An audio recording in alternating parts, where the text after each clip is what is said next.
Nabasa ko yung statement ng ating Pangulong BBM at sinasabi niya na hintayin na lang daw humupa ang bagyo before pa magawa ng paraan or kapag karoon ka ng rescue operation na talagang effective. Bakit ganun? Ngayon lang ako nakarinig ng isang gobyerno na gumib up para alam mo yun, para mag-responde doon sa natural calamity na kung saan maraming ating mga kababayan ang nakita mo naman lumulubog. Tanong, nasaan na yung pera? Nasaan napunta? Yung mga pondo na nilaan para sa flood control projects. Proactive dapat before pa dumating, handa ka na. Before pa dumating, mayroon ka nang magagawa. At yung mga proyekto mo dapat, yung perang nakalaan dyan, dapat na-implement. Ang tanong, asan ngayon yung mga yon? Dapat i-account yan Dapat ang mga Pilipino hindi tulog. Tignan niyo yung may nakita na ba kayong mga pump boats or mga, yung mga life-saving boats na pinadala ng mga Amerikano galing sa mga EDCA sites para i-rescue ang ating mga kababayan? Meron na ba? So ano ba talaga yung EDCA sites na yan? Ito yung sinasabi ko, nakakahiya lang siguro sa Pilipinas na ang current government natin can't do anything about it. Nabasa ko yung statement ng ating Pangulong BBM at sinasabi niya na hintayin na lang daw humupa ang bagyo before pa magawa ng paraan or kapag karoon ka ng rescue operation na talagang effective. Kasi nga, wala daw silang magagawa dahil sa bagyo or sa natural na sitwasyon na yan. Sabi ko, bakit ganun? Ngayon lang ako nakarinig ng isang gobyerno na gumib up para, alam mo yun, para mag-responde doon sa natural calamity na kung saan maraming ating mga kababayan ang nakita mo naman lumulubog, 'di ba? At marami ang mataas ang casualty niyan, hindi lang in terms of property, even in terms of human casualty. So parang hindi ko maintindihan.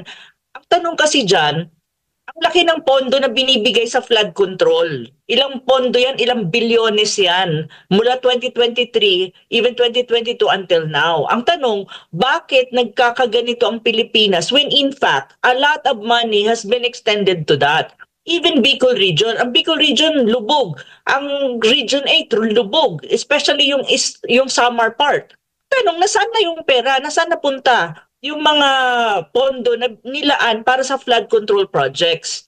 On the other hand, ang sitwasyon ng Pilipinas, when you talk about bagyo, hindi na bago sa atin. Bata pa ako, siguro mga 6 years old pa lang ako, alam ko na taon-taon, bawat buwan ata, may bagyo na pumapasok sa Pilipinas. With that kind of knowledge and awareness na may ganito tayong natural calamity na nangyayari every now and then, every month sa Pilipinas, ang hindi ko maintindihan, bakit hindi magkaroon ng proactive na solusyon ang current government on this?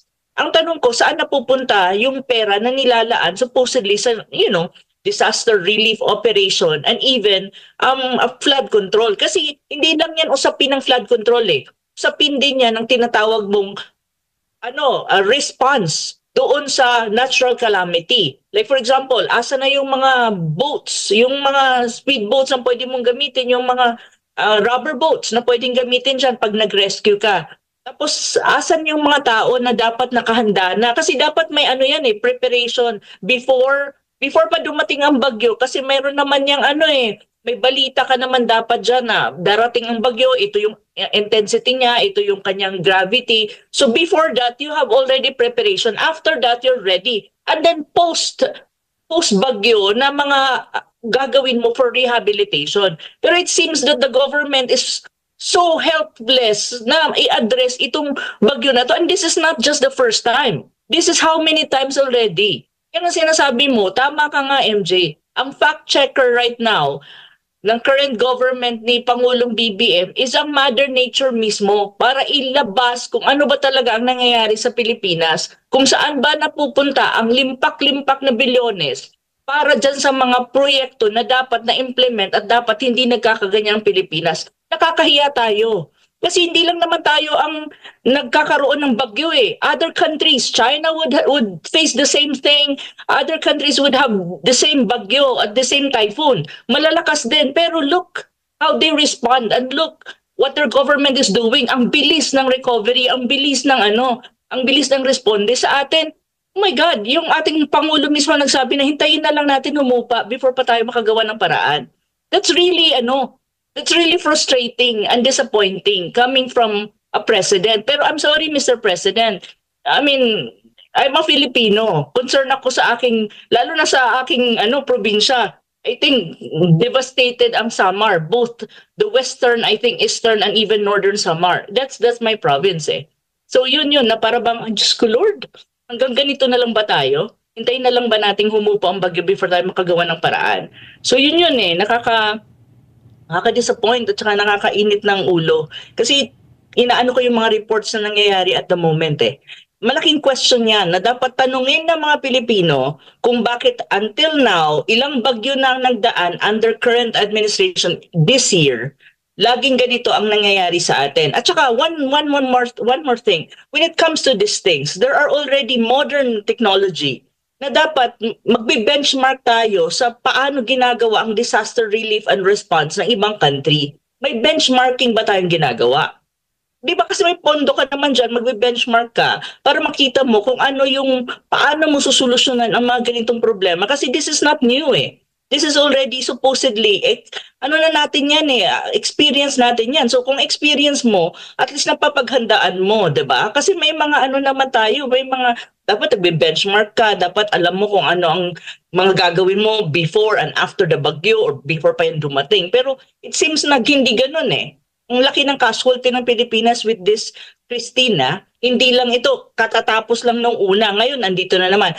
Paano yung susunod? Kasi ganito talagang mangyayari na ngayon kasi you have such a problem as climate change. So expected yan. Kasi ang Pilipinas, sentro talaga ng typhoon, storm, and even lindol and even volcano eruption. So dapat ang gobyerno natin proactive, hindi hintayin na dumating at maging reactive. Proactive dapat eh. Before pa dumating, handa ka na. Before pa dumating, mayroon ka nang magagawa. At yung mga proyekte mo dapat, yung perang nakalaan dyan, dapat na-implement. Ang tanong, asan ngayon yung mga yun? Dapat i-account yan eh. Dapat ang mga Pilipino hindi tulog.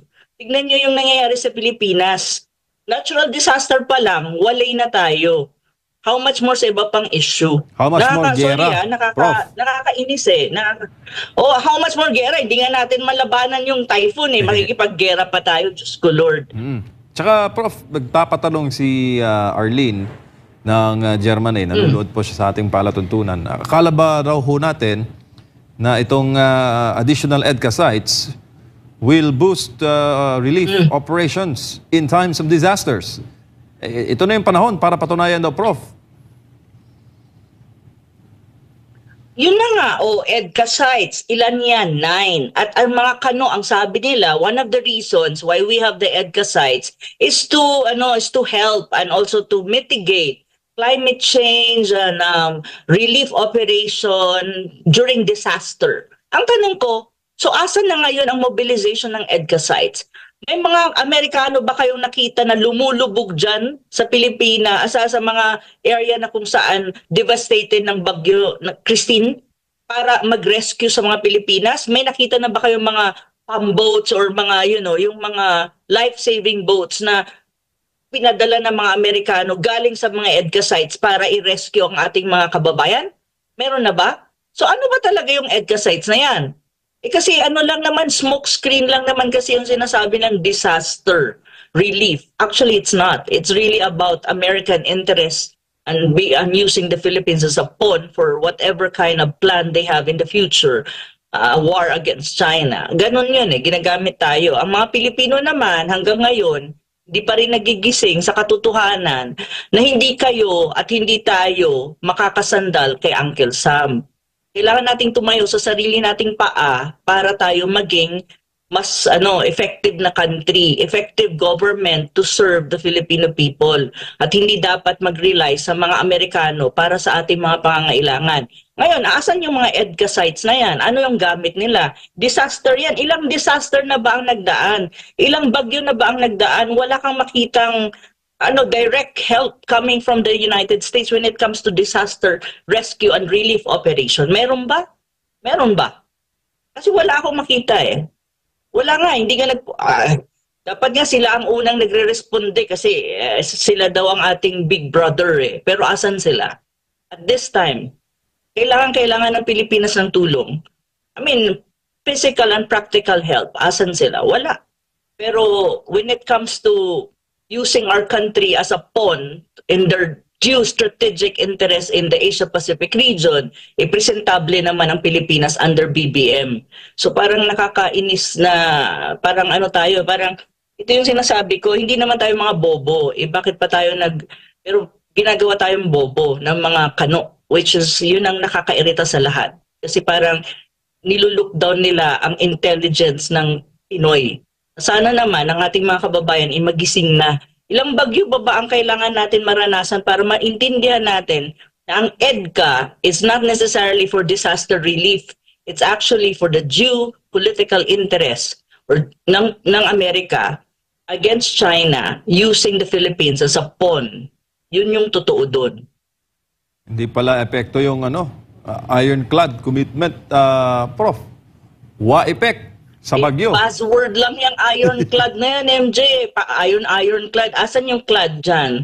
Puro ano lang yan hangin yan Yun nga, hindi ko maintindihan sa mga Pilipino hanggang ngayon taas pa rin ng, alam mo yun, taas ng nila, kumpiyansa sa mga kano. Kahit na ang dami namang makikita mo na proof na talagang wala. Ginagamit lang Pilipinas Wala pa rin Kaya, kailangan magising ang Pilipino or else maiiwan talaga tayo at look at the country, what's going on in the country right now, 'di ba? Tayo din naman nagsasuffer at napapag-iwanan ng Pilipinas. Sa laki ng calamity, sa laki ng casualty at damage ng dala ng Christine na bagyo sa Pilipinas, it impacts economically sa Pilipinas. Hindi lang yan kasi human casualty and properties na nasira. Ang